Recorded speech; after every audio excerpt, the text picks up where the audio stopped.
Astaghfirullah.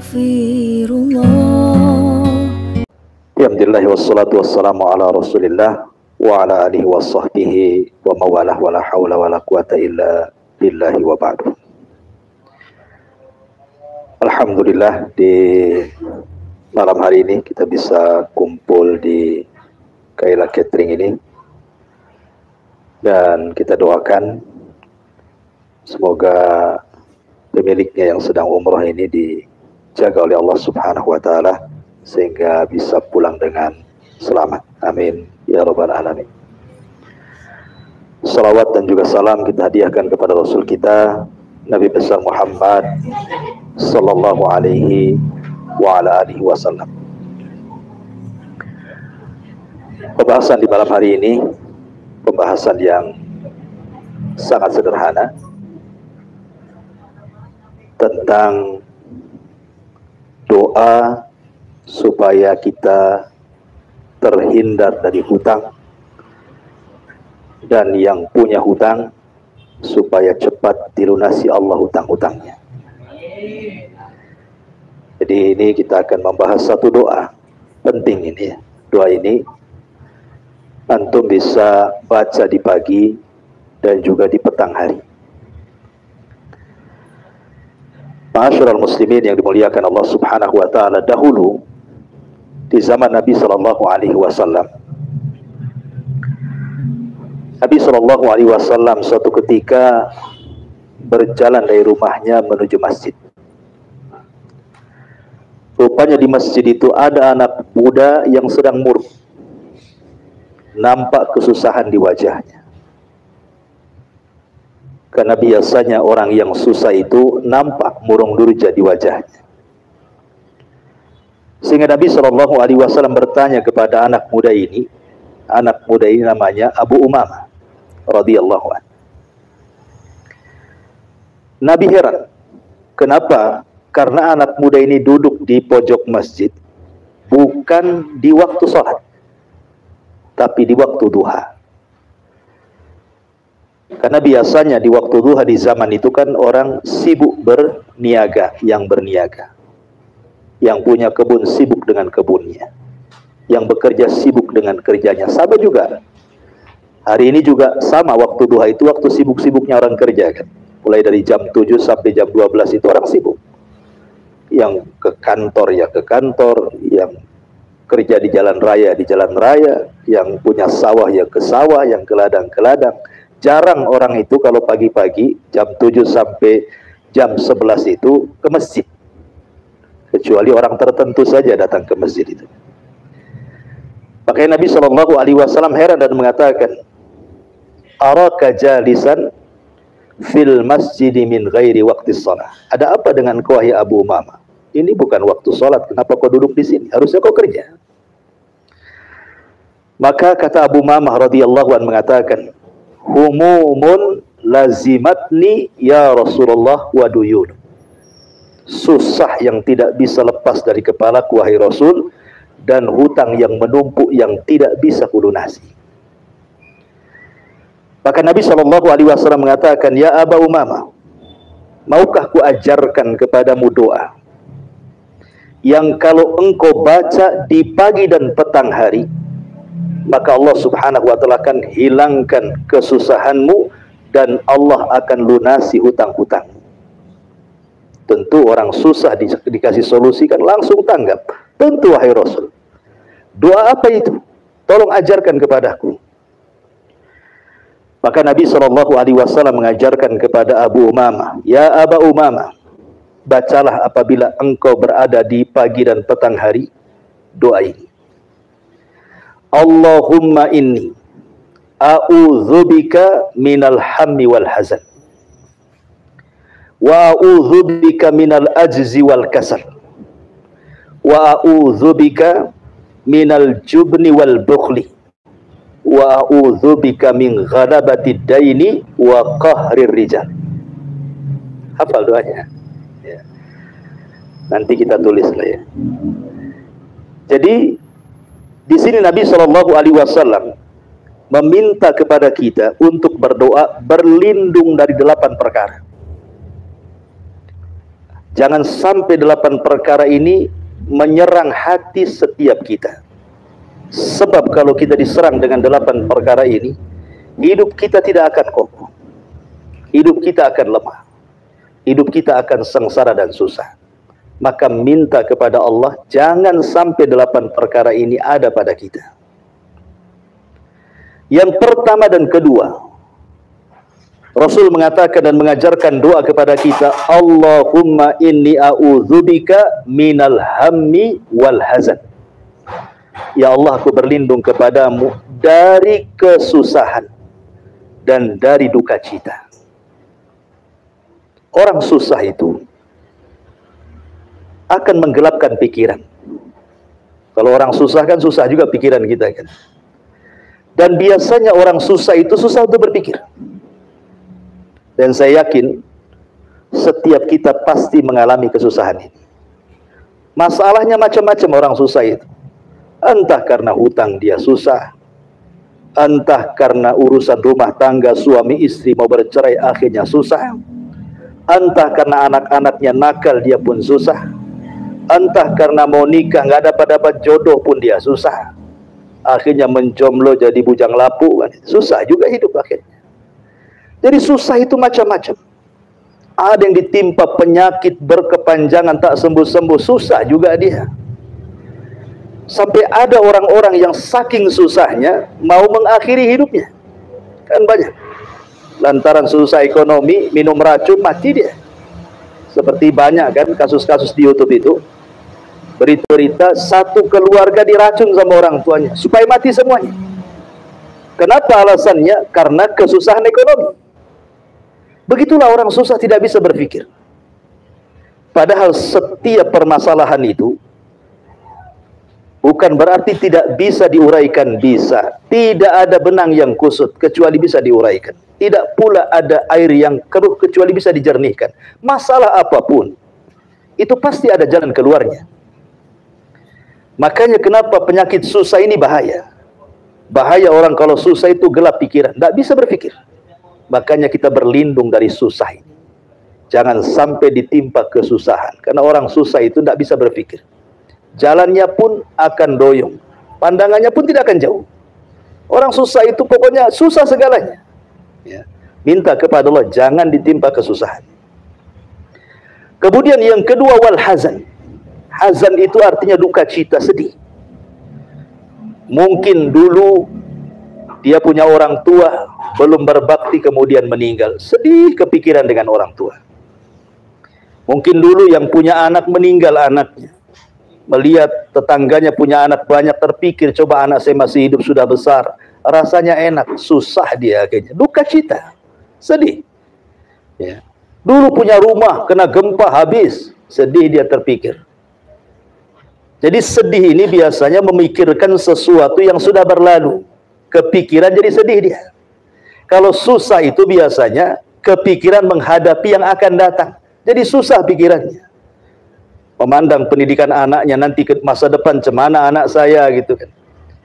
Ini utang banyak, sebentar lagi orang mau datang meminta utang, macam mana pula saya harus bayar. Nah, jadi kalau susah itu menghadapi masa depan.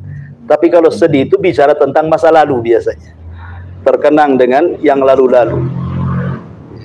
Makanya dua perkara ini merusak pikiran kita. Ibadah macam manapun kalau sudah otaknya susah, kalau sudah otaknya sedih, tidak akan khusyuk. Coba saja. Orang sholat, susah dia. Kepikir tuh kesusahannya tuh. Orang sholat dia sedih, kepikir kesedihannya. Nggak akan pernah khusyuk orang sholat ketika susah dan sedih. Itu sholat tuh. Berpikir pun tidak akan jernih. Makanya dua perkara kita minta kepada Allah, jangan sampai kita susah dan jangan sampai kita sedih. Kalaupun kita pernah ditinggal orang yang kita cintai, atau barang yang kita sukai, atau rumah yang kita dulu miliki, tiba-tiba Allah subhanahu wa ta'ala hilangkan, maka berdoa supaya Allah menggantinya. Jangan sedih terus ya.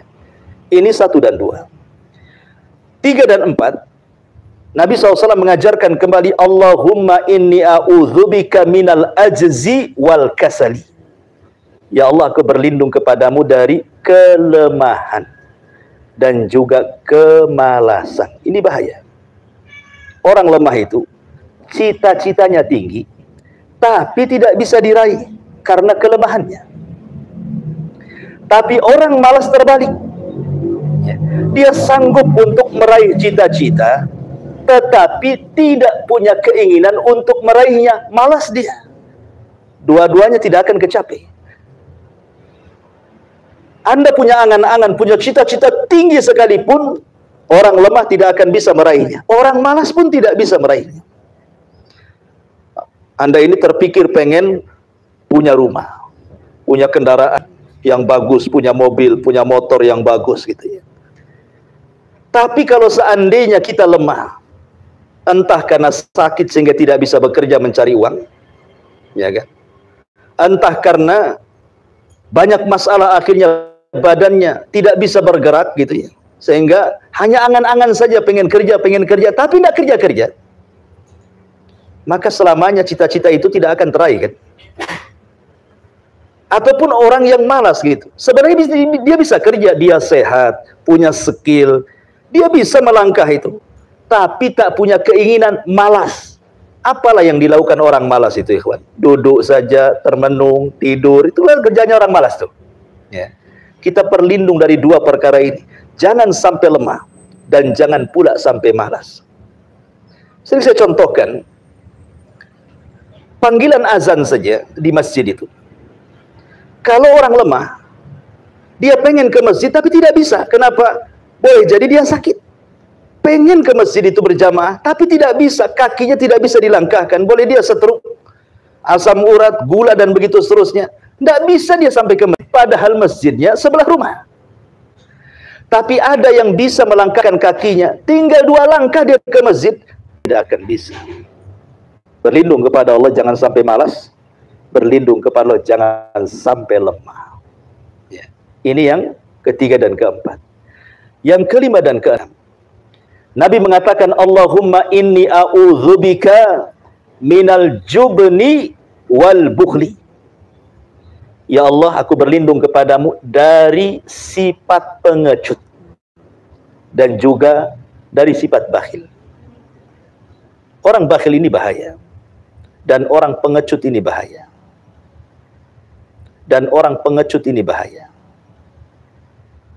Orang pecut atau penakut, dia tidak akan sukses selamanya. Baik cerita atau penakut, dia tidak akan sukses selamanya. Baik cerita agama atau cerita dunia. Orang penakut itu tidak akan bisa. Dia punya modal, kemudian punya skill, tapi tidak punya keberanian. Mau usaha nggak akan bisa. Karena hanya orang nekat yang berani yang akan sukses. Walaupun mungkin di awal dia bisnis, dia mungkin boleh jadi tidak berhasil, tapi ada pengetahuan untuk melangkah ke depannya. Tapi orang pengecut ini tidak akan berjalan, dia diam saja di tempat. Modal ada, relasi banyak, skill ada, tidak akan maju, nggak berani. Takut bangkrut, takut hilang, takut ini, takut itu. Ya akhirnya bergerak di tempatnya. Ya begitu-begitu saja kehidupannya. Tidak akan pernah meningkat. Itu urusan dunia tuh. Apalagi urusan agama. Pengecut, tidak mau menasihati, gak berani. Umpamanya yang sudah berkeluarga, suami menasihati istri gak berani, menasihati anaknya gak berani, dalam pekerjaan menasihati kawannya gak berani. Pengecut, maka selamanya kerusakan akan ada terjadi di situ. Maka harus berani orang itu. Selama itu kebenaran sampaikan, ya. Ataupun bakhil. Bakhil ini lebih bahaya lagi. Ada orang numpuk-numpuk harta, maksud dia itu menguasai harta, sudah tertumpuk hartanya, harta pula yang menguasai dia. Biasanya seperti itu. Harta itu menguasai kita. Niatnya kita kuasai harta, nanti kalau sudah kaya, saya sudah prediksi ini, saya mau sumbang masjid itu, musola ini, panti asuhan ini, pengen haji, pengen umroh, sudah kaya lupa semuanya tuh. Karena Rasul yang mengatakan, kalau seandainya anak Adam ini diberi 2 lembah semua emas, pasti ingin 2 lembah emas yang lainnya.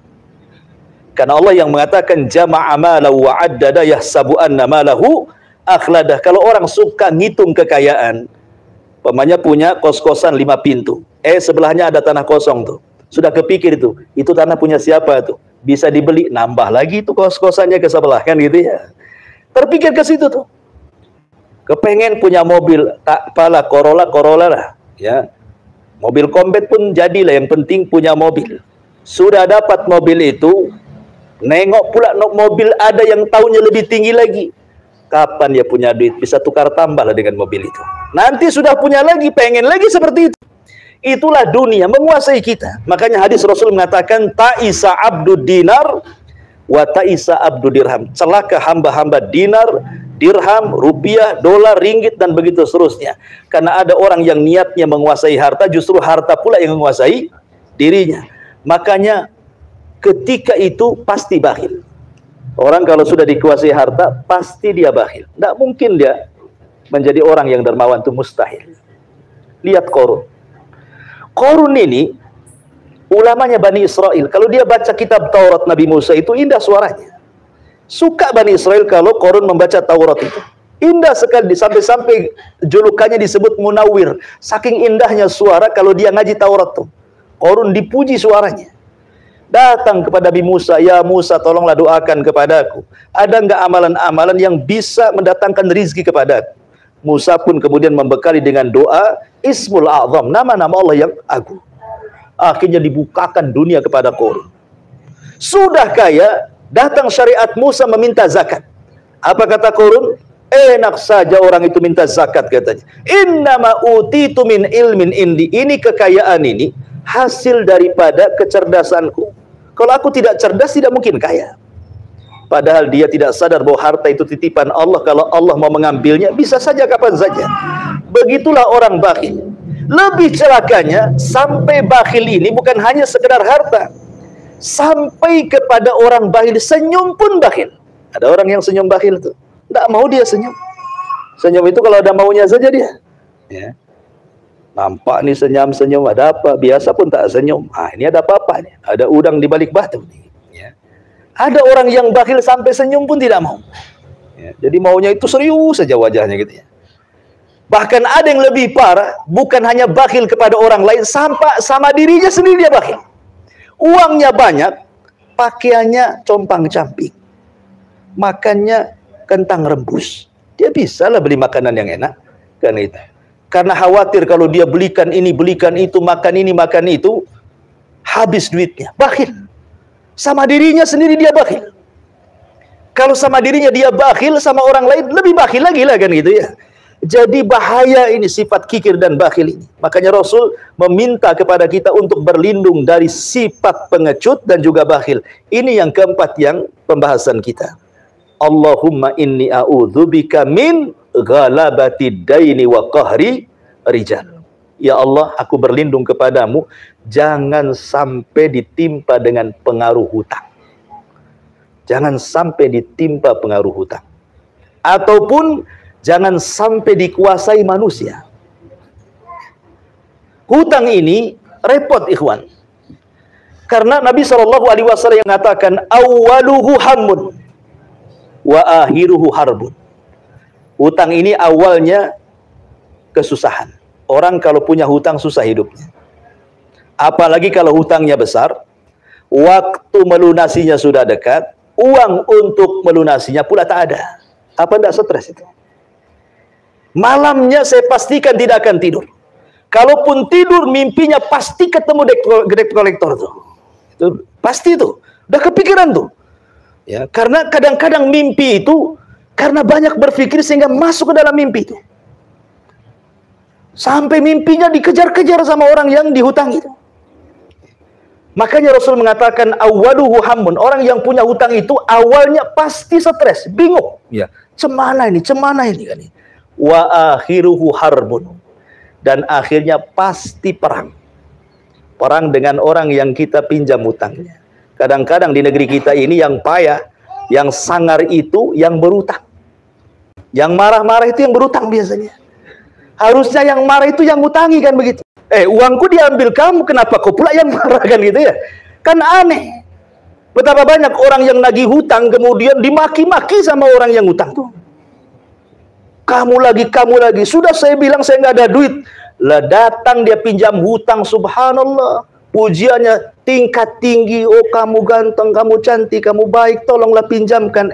Giliran kemudian mau bayar jadi setan mukanya. Subhanallah. Itulah orang yang hutang itu. bahaya sekali. Ya. Dalam riwayat yang lain, Nabi mengatakan lailuhu hammun wa naharuhu mazallatun. Malam hari dia bingung, siang hari dia hilang. Nah, biasanya begitu. Jadi orang punya hutang itu munculnya malam-malam saja dia. Tapi kalau siang itu ngumpet di mana tak tahu.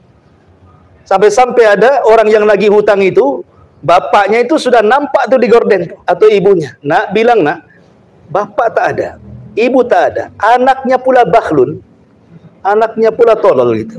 Bilang pula sama yang lagi hutang, tadi kata bapak tak ada. Stres, makin stres kan itu ya.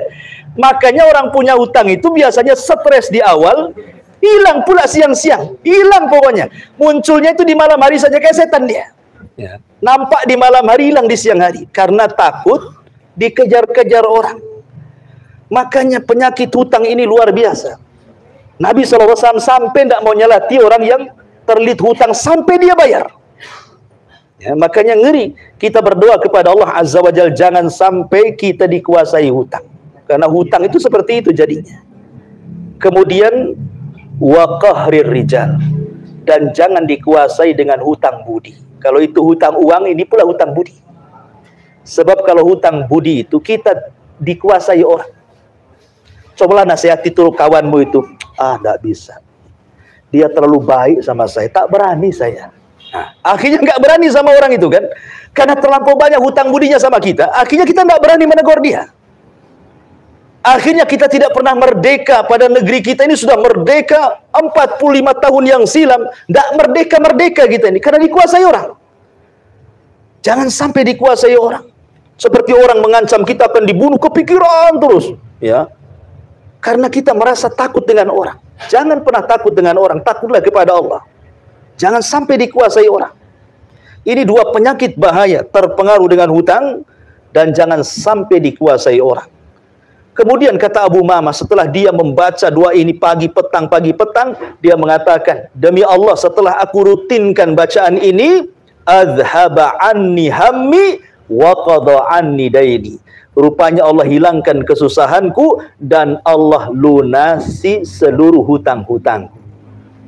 Maka ini pelajaran bagi Anda yang mungkin terlilit hutang, merasa takut, sering-seringlah baca doa ini. Di pagi kita baca, di petang kita baca, Allahumma inni a'udzubika minal hammi wal hazan, wa a'udzubika minal azzi wal kasal, wa a'udzubika minal jubni wal bukhli, wa a'udzubika min ghalabati daini wa qahrir rijal. 8 perkara. Semoga dihilangkan dalam kehidupan kita dengan cara membaca doa ini. Karena begini, ikhwafidin yang dimuliakan Allah Subhanahu wa ta'ala, doa itu mengetuk pintu langit. Ingat, doa itu mengetuk pintu langit. Kalau seandainya saya tidak suka dengan Anda, kemudian saya dalam rumah, otomatis ketika Anda datang ke rumah saya ngetuk pintu, kira-kira dibuka nggak? Nggak akan dibuka, karena saya benci. Saya tidak suka dengan dia, ngapain diketuk-ketuk rumah saya. Tapi kalau seandainya terus dia ketuk dari pagi sampai sore, dari sore sampai pagi, dari pagi lagi sampai sore, dari sore lagi sampai pagi, seminggu dia ketuk rumah kita, kira-kira dibuka nggak tuh pintu? Kan gitu. Pasti dibuka lah kan itu. Bisik orang ini. Terus seminggu ketuk rumah saja. Mungkin dibuka karena emosi, atau dibuka mungkin tanya kenapa ketuk terus. Kan itu. Artinya bahwa manusia saja kalau diketuk-ketuk pintunya pasti dibuka. Sementara kita mengetuk pintu langit. Tidak mungkin Allah tidak membukakan pintu langit karena doa-doa kita. Jadi kalau kita banyak berdoa, terus berdoa, lama-lama pintu langit akan dibuka. Dan Allah pun pasti akan mengijabah setiap doa hamba-hambanya. Dan ingat bahwa pengijabahan doa itu, terkadang Allah kasih cash. Kita utang banyak, baca doa ini sambil ikhtiar, rupanya sebulan sudah lunas. Seperti sahabat Abu Mamah ini. Langsung cash. Ya, ijabahnya. Terkadang sengaja Allah Subhanahu wa ta'ala tidak langsung kabulkan doa itu, sengaja Allah buat celengan di akhirat untuk meningkatkan derajat kita di surga. Atau boleh jadi terkadang pengabulan doa itu yang diijabah lain pula, yang diminta lain pula. Kita minta rumah, tapi yang diijabah lain lagi. Contoh umpamanya, Ya Allah, saya ini ngontrak terus gitu. Udah ngontrak tidak di kota, di pinggir lagi. Pendek rumah, pakai seng. Pokoknya AC pun tak ada. Stres hidup ini. Tolonglah kasih kerjaan yang layak dan begitu seterusnya. Nggak dikasih sama Allah. Rupanya dia jalan di jalan raya pakai motor. Rupanya ada kecelakaan yang nyaris motor kita tertabrak. Rupanya Allah selamatkan. Jatuh pun paling lecet, kasih betadin sembuh dia. Oh, begitu cara Allah pengabulan. Kita minta rumah, Allah pula selamatkan kita di jalan. Sebab kalau seandainya Allah kabulkan, kita dikasih rumah seharga 500 juta umpamanya rumah itu. Rupanya di jalan ketabrak pula, jual rumah, masuk rumah sakit, habis pula rumah sudah habis untuk biaya rumah sakit, belum tentu pula sakitnya sembuh. Ya kan? Begitu kadang Allah mengabulkan doa. Jadi tidak ada ruginya orang berdoa, karena doa itu menjadikan sesuatu yang mustahil bagi kita, mungkin bagi Allah. Nabi Zakaria sudah tua, istrinya mandul. Tidak mustahil berdoa setiap hari, punya anak pula Nabi Yahya. Nabi Ibrahim sudah tua, istrinya mandul, terus berdoa, punya anak pula Nabi Ishak. Ya. Jadi ini menunjukkan bahwa tidak ada yang mustahil bagi Allah, maka amalkan doa ini. Amalkan doa ini, karena doa ini mencakup 8 perkara tadi.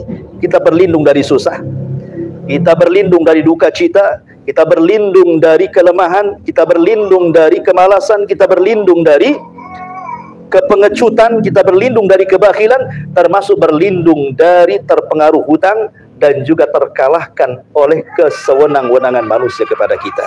Wallahu a'lam. Mudah-mudahan ini menjadi amalan saudara-saudara sekalian. Baik, sebelum saya tutup, silakan kalau ada yang mau bertanya. Betul.